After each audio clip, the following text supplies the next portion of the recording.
Space hamsters are today's lesson. Look at these cool guys. We're going to draw a whole mob, a whole family of space hamsters. Now this one is for all those students at the elementary school assembly that I just visited. Promised you guys a whole group of space hamsters. So you genius girls and boys are going to have fun with this one. Now look at overlapping. This is going to be in front, and it gets smaller and smaller as it moves away. Now remember, if I go too fast for you, just push pause on your computer screen. And if you want to make this image larger, you can enlarge the screen so it fills up your whole computer screen, okay? So don't get anxious or upset if I go too fast. You guys can push pause, and it's an easy way to catch up with me, all right? So let's start the space hamster right here in the middle. Take your pencil. Ooh, look at, I made a mark. Does that ruin the whole paper if I made a mark? No, don't worry about it. Look, oh no, oops. Doesn't worry about it. Don't worry about having everything super exact and perfect. Just relax and scribble and sketch. Look, we're just gonna block in our first hamster here. See these two marks here? Don't worry about it. Just scribble and sketch to begin with. That's not exactly perfect. We'll erase that later. Don't worry about it. Remember I was talking about that to you earlier. Now, we'll just sketch in our first little hamster guy here. That'll be the leader hamster. And then I'll put a couple other hamsters back here. Now watch this. Here's a word called placement. This is lower. I'm going to put another shape back a little bit further, another hamster behind here. Now look at these hamsters. This is the near one, and it moves up as it goes away from you. This is close, far, farther, okay? So watch this. This one's close. I'm going to put another one back here, moving away just a little bit. See that? Just sketching it really lightly. Now this one, we're not going to come the same level. I'm going to move up just a bit. Remember this multiple cylinder lesson? You can click on that one too and see near things are lower and as they move away. Now if you want to get a copy of the 12 Renaissance word chart, or if your teacher wants to get a copy of that chart with those 12 Renaissance words, you can just go to, click on the website on draw3d.com and click on drawing lessons and click on the 12 Renaissance word chart. And it's going to help you. All those 12 words. They've been around for 500 years. All right, so there's our three spheres. And you know what? I'll put another one back here. We'll put another little space hamster here. Now look at this. It gets smaller as it moves away. It's a word called size. This is larger, smaller, and then as it moves further away, it gets a little bit smaller here. And we'll turn these into our big group of hamsters. Right now it looks like if you ever seen a pool table with pool cues, with pool balls, these look like a whole bunch of billiard balls. Look at this, moving away. It gets smaller. We're just sketching, we're just blocking, very light to begin with, okay? Now, let's draw the detail, okay? Let's go back to our main drawing here. Go ahead and zoom in, would you? Look at this guy. Zoom in so we can see. Keep zooming in, keep zooming in. Look at this. That's fine. We're going to draw his eyes. He's staring right at you. Now, look at the little reflections in his eyes and the shadow under his eyes. We're going to be using that right there. Go ahead and leave it zoomed in. And we'll start with the two near eyes, all right? So I'll draw a dark eye. Now I'm drawing darker. Look at that dark detail. Isn't that cool? It really makes it pop out. Then I'll draw his nose, kind of a long-shaped nose, a little space hamster nose. Space hamsters! Look at this. This is the reflection. Now I learned how to do that reflection when I was your age, about 145 years ago.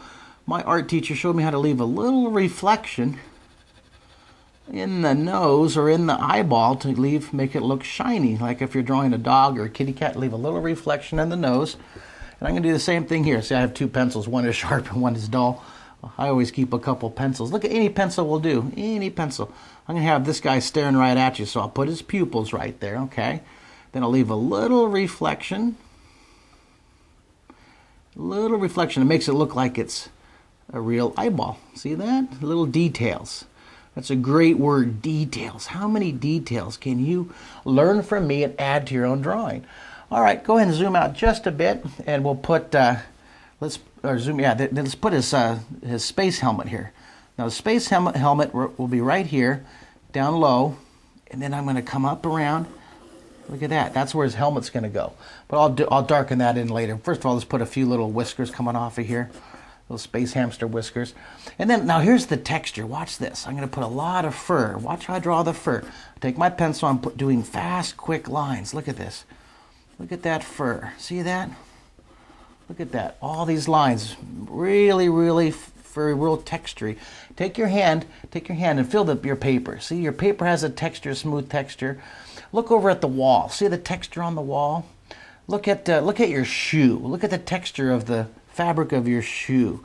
Everything has texture to it, a feel, and what we're going to do is create this texture.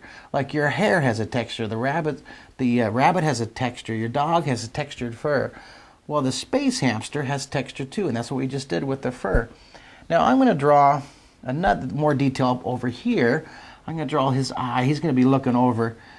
Draw the dark eye here. Here's the body. Here's the fur. Think of texture. Here's the peekaboo eye. Watch this. This eye. Peekaboo's behind here. Why don't you go ahead and zoom in on that just a bit, and I'll move this over so you can see the detail. Let's put his nose. That's good right there. Let's draw the elongated nose and draw in a little reflection there. Isn't that neat? Look at that. And then let's draw his eyes. Leave that little reflection. We're repeating that successful image. Repetition's a good word to learn too. See, where we're going to repeat this over and over. Put the texture nice and soft. And then here you go. We want to make it look soft. Don't make it look like a porcupine unless you want to draw a spiny alien hamster race. And I'll put a couple little whiskers here. Now I'll move this down just a bit. I'll draw one more hamster down here. And let's draw this hamster. He's going to be looking at the ground. I'll draw the near eye. He's looking down. He's over here. He's looking over here. He's going, oh no. What happened? Look, he's looking down. He dropped a nickel. Oh no, I dropped my nickel. How do I pick it up? I don't have any hands. Oh no, and these guys over here going, well, if you don't have any hands, how did you carry your nickel in the first place? You can write a whole story about this drawing.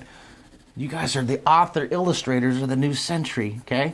You're the author illustrators of the next decade. You're going to be drawing and illustrating the most amazing books. Now let's start shading here. Look at this. I'm going to use the texture. Look at this. I'm going to use fur to shade it. See? Okay, zoom out so we can take a look at this now. Zoom out. Keep coming out here. Look at this. I'm going to have the light coming from up here. So everybody take your pencil and draw an arrow. Identify where the light's coming from. And let's get it really dark behind each of these hamsters. Look at this. Get it really dark in here. Okay? And I'm going to use texture. Really dark in here. Okay, you can go ahead and zoom in now. One more time, we'll zoom in. Keep coming in here. Keep coming, there you go. Now I'm going to do the work on this near guy right here. I'm going to use a lot of scribbled texture. And on the ground, watch this, the light's coming from up here, coming down. So I'm going to cast a shadow down just a little angle. See that angle right here? I call that angle direction southwest. And it's called the drawing compass. Put a shadow cast on the ground. All right, I'm going to continue that shadow all the way across. Watch this. All the way across. Put another shadow all the way across. See, that shadow is going to help that identify. Go ahead and zoom out now just a bit. A little bit more right there. And I'll move this over. Look at how nice that shadow is. Now, over here, let's draw these hamsters' eyes on the right side. Put the thickness. And I'll put more fur. This is such a great exercise for texture and overlapping. Isn't that cool? He's going to be looking over his shoulder. Hey, get off my tail. Ow, you're on my tail. Here, put the fur. Lots of texture. And then, here, put that little reflection. Look, he stepped on his tail. Ow! He got startled.